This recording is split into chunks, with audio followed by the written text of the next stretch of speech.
कहते हैं ना, घर दीवारों से नहीं, उसके अंदर रहने वाले लोगों से बनता है। लेकिन क्या हो जब घर के लोग ऐसे हो? सारा दिन खाती रहती हो, सोती रहती हो, कोई काम नहीं है तुम्हारे पास। ऊपर से बहू के आ जाने के बाद तो तुम और निकम्मी हो गई हो। दिखावे के लिए हाथ में माला पकड़ ली है, बाकी कोई काम नहीं करती। अरे कैसी बात कर रहे हैं? अब तो बहू आ गई है, अब तो मेरी बेइज्जती करना बंद कर दीजिए। जैसे तैसे मेरी तो जिंदगी कट गई, गालियां खा खा कर। अरे उस बेचारी को तो छोड़ दीजिए। तभी बेटे के जोर जोर से चिल्लाने की आवाज आती है। कहा था ना तुमसे रिजाइन कर दो, क्यों नहीं किया? और ये पर्स लटका कर कहाँ निकली? चलो कमरे में, काम करो घर का। बहू बेटे की लड़ाई सुनकर सास ससुर बाहर आ जाते हैं। सामने खड़ी होती है नई नवेली बहू रीमा। देख लीजिए माँ जी, शादी से पहले तो मेरे माँ पापा के सामने कहा था कि शादी के बाद नौकरी करने देंगे, लेकिन अब क्या कह रहे हैं? तो तुम माँ जी को क्यों बोल रही है बहू? तब उसका मन रहा होगा, अब नहीं है। पर पिताजी, उसके मन से मेरा करियर तो नहीं चल सकता ना। ससुर को बहू की बात पर गुस्सा आ जाता है। वो बेटी की तरफ देखता है। पापा से जबान लड़ाती है, रुक। ये बोलकर वो पत्नी को खींचकर कमरे में ले जाता है और बंद कर देता है। ये सब देखकर सास दुखी हो जाती है। पति के जाने के बाद सास बेटे से कहती है, देख बेटा, अब जमाना कुछ और है। तेरे पिता ने घर में औरतों की कद्र नहीं की, लेकिन तू ऐसा ना बन। शहर की समझदार पढ़ी लिखी लड़की से शादी की है तूने, उसका ख्याल रखा कर, तमीज से पेश आया कर। जा, बहू को कमरे से बाहर ले आ। लेकिन बेटा नहीं मानता और बहू कमरे में सारा दिन बंद रहती है। शाम को बेटा बाहर जाता है कि सास चाय और बिस्कुट लेकर बहू के कमरे में जाती है। बहू बेटा ये ले, चाय पी ले। रो रो कर कैसी शक्ल बना ली है बेटा। माँ जी, ये कैसे लोग हैं? आप कैसे मैनेज कर रही हैं? ऐसे थोड़ी ना होता है माँ जी।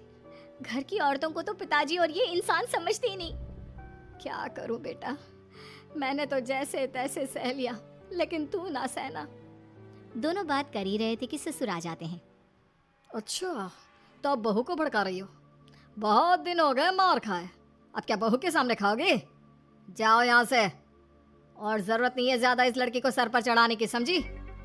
बहू को ससुर की बात पर गुस्सा आ जाता है, लेकिन वो कुछ नहीं कहती। आए दिन बहू देखती है कि कैसे उसकी सास और उसके साथ उसका ससुर और पति गंदा व्यवहार करते हैं। फिर एक दिन, ये क्या बनाया है? खाना बनाना नहीं आता क्या? ये बोलकर वो खाने की भरी सारी थाली फेंक देता है। अरे बेटा कोई बात नहीं, शांत हो जा, मैं अभी बाहर से कुछ मंगवा देता हूँ। हाँ पापा, ऑर्डर करिए। ऐसे खाने से तो पेट भरने से रहा। वैसे खाना तुमको बनाना आता नहीं और बाहर जाकर नौकरी करना चाहती हो। अरे तुम जैसे को तो पूछते भी नहीं है बाहर। बहू को पति की बात पर गुस्सा आता है, तभी सास बोल पड़ती है। तेरे से ज्यादा पढ़ी लिखी है वो, तो तूने इसे कहा था कि तू नौकरी करने देगा तो तुझसे शादी कर ली, वरना ना ही करवाते इसके माँ बाप तुझसे शादी इसकी। और कमाती भी ये तेरे जितना ही है बेटा।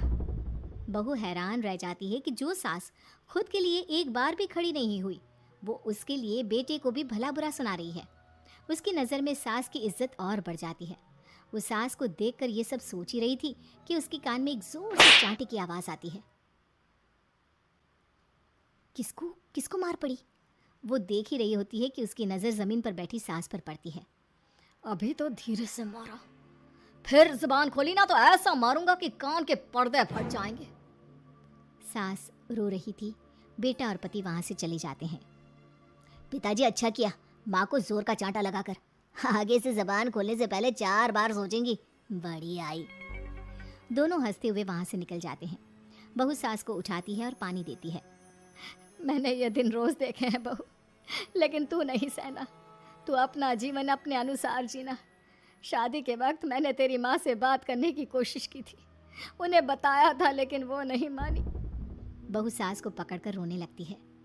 वो इसलिए नहीं मानी क्योंकि वो मेरी सगी माँ नहीं है। माँ जी, जिस तरह से आप मेरे लिए खड़ी हुई है ना, मेरी माँ भी नहीं हुई। बेटा मैं तेरा भला चाहती हूँ, तू नौकरी इस घर में रहकर तो नहीं कर पाएगी। एक काम कर, इस घर से चली जा, पैसे कमा और खुश रह। माँ जी, हो सकता है कल तक मैं आपके इस फैसले को मान जाती, लेकिन आज नहीं। माँ जी, आप यहाँ इस नर्क को झेले और मैं आपको छोड़कर चली जाऊं? नहीं, कभी नहीं। अगले रोज, सुनिए, वो क्या है ना, मुझे कुछ कपड़े और गहनों की ज़रूरत है, तो ज़रा पैसे दीजिए ना। अब आप घर के मर्द हो तो पैसे तो आपसे ही मांगूंगी ना, बुरा तो नहीं लग रहा ना आपको? नहीं नहीं, बुरा क्यों लगेगा, ये लो कार्ड, कर लेना शॉपिंग। अगले रोज बिजली का बिल आया है 10,000 का, भर दीजिएगा। इतना बिल कैसे आ गया? बेटा वो क्या है ना, सारा दिन बहू घर में रहती है तो कमरे में एसी और टीवी चलता रहता है। अब कम से कम बाहर जाए तो 4 पैसे कमा कर लाए, लेकिन हम लोगों को थोड़ी ना औरत की कमाई खानी है, वो तो मर्द ही करता है ना। पति पर्स देखता है और फिर हाँ माँ ठीक बोल रही हो, खैर चलता हूँ, ऑफिस का वक्त हो गया है। पति ऑफिस से पिता को फोन करता है।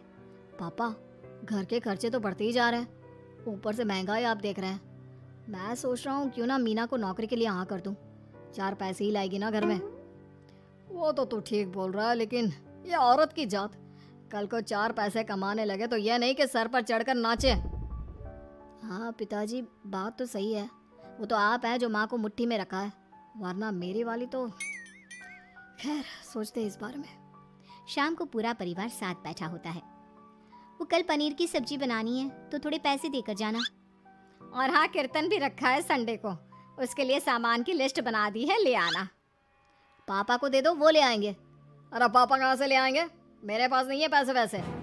लो पैसे ही नहीं है, मेरे पापा की जेब तो हमेशा नोटों से भरी रहती है। बेटा लक्ष्मी को जो पूछता है ना, उसके पास लक्ष्मी रहती है। जो घर की औरतों को मारे पीटे, वो भला कैसे लक्ष्मी का लाभ ले सकता है। वाह वाह क्या बात है, तो जबान खुल रही है तुम्हारी। लगता है भूल गई पुरानी मार और डांट क्या? हाँ माँ जी शांत हो जाइए, मैं नहीं देख सकती आपको मार खाता, और फिर हो सकता है कि मैं आपको बचाने आऊँ तो ये भी मुझे मारे। ठीक है बहू, मैं कुछ नहीं कहती, तू ये लिस्ट बस दे दे, मैं चलिए आराम करने। फिर अगले रोज, सुनिए जी वो मायके जाना है, वो क्या है ना शादी के बाद से गई नहीं, तो ट्रेन की टिकट बुक करवा देना। तो मैं भी तो साथ जाऊंगा ना तुम्हारे। तो ठीक है फिर फ्लाइट की ही टिकट करवा दीजिए। वो क्या है ना अच्छा थोड़ी ना लगता है, आप पहली बार मेरे साथ जा रहे हो और हम ट्रेन से चले, ठीक है ना। पति ऑफिस जाता है जहाँ उसका दोस्त कहता है, अरे क्या हो गया यार, परेशान सा दिख रहा है, तेरी तो नई नई शादी हुई है, भाभी परेशान कर रही है क्या? अरे नहीं यार, तू तो जानता है थोड़ी सी कमाई में घर चलाना मुश्किल हो रहा है, तू कैसे मैनेज करता है यार? कैसे क्या यार, तू जानता है ना मेरी बीवी रिया को, वो टीचर है, फिर घर में ट्यूशन करती है, साथ में बच्चे भी पढ़ लेते हैं। यार घर नाम की गाड़ी दोनों पहियों के साथ चलने से ही चलती है, वो भी कमाती है और मैं भी, और चल रहा है घर बस। पति को दोस्त की बात समझ में आती है, लेकिन पिता का ज्ञान कैसे भूल सकता था। भाई कल को सर पर चढ़कर नाचने लगी तो। शाम को घर आता है जहाँ उसकी बुआ और उसका बेटा बैठे होते हैं। अरे आ गया लल्ला, कैसा थका थका सा लग रहा है, सब ठीक है ना? नमस्ते बुआ, कैसे आना हुआ? कैसा है रमेश? भाई को तो भाई की याद ही नहीं आती। अरे नहीं नहीं भैया, याद नहीं आती तो यहाँ कैसे आता, ये लीजिए मेरी शादी का कार्ड, जरूर आना। पति कार्ड खोलता है। डॉक्टर रश्मि, अरे वाह, तेरी होने वाली बीवी डॉक्टर है। और क्या भैया, आपकी बीवी इंजीनियर तो मेरी डॉक्टर। तभी वहाँ सास आ जाती है। अरे जब घर में ही बिठाना है बेचारी को तो काहे का इंजीनियर है, तो काम वाली ही, घर का काम करती है और आराम। इतनी पढ़ी लिखी लड़की को घर पर क्यों बिठा रखा है? अरे बहू कहीं झोला छाप डिग्री तो नहीं लेकर आई है? पत्नी की बुराई सुनकर पति को गुस्सा आता है। नहीं बुआ, यूनिवर्सिटी टॉपर है मेरी मीना, और हाँ बड़ी कंपनी में काम भी करती है, बस शादी के बाद कुछ महीनों की छुट्टी ली थी, अगले हफ्ते से ऑफिस शुरू हो जाएगा। क्यों मीना? तभी ससुर आ जाते हैं। हाँ लेकिन फिर घर का काम कैसे होगा, और पैसे कमाने लगेगी तो सर पर। पिता की बात पूरी नहीं हुई कि बेटा, सर पर चढ़ने का हक है उसका पापा, पत्नी है वो मेरी, यानी मेरे घर की रानी, और रानियां तो सर का ताज होती है। क्यों मीना?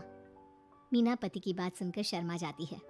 वाह बेटा, तू सही समय में समझ गया कि औरतों की इज्जत करने वाले घर में शांति और लक्ष्मी का वास होता है।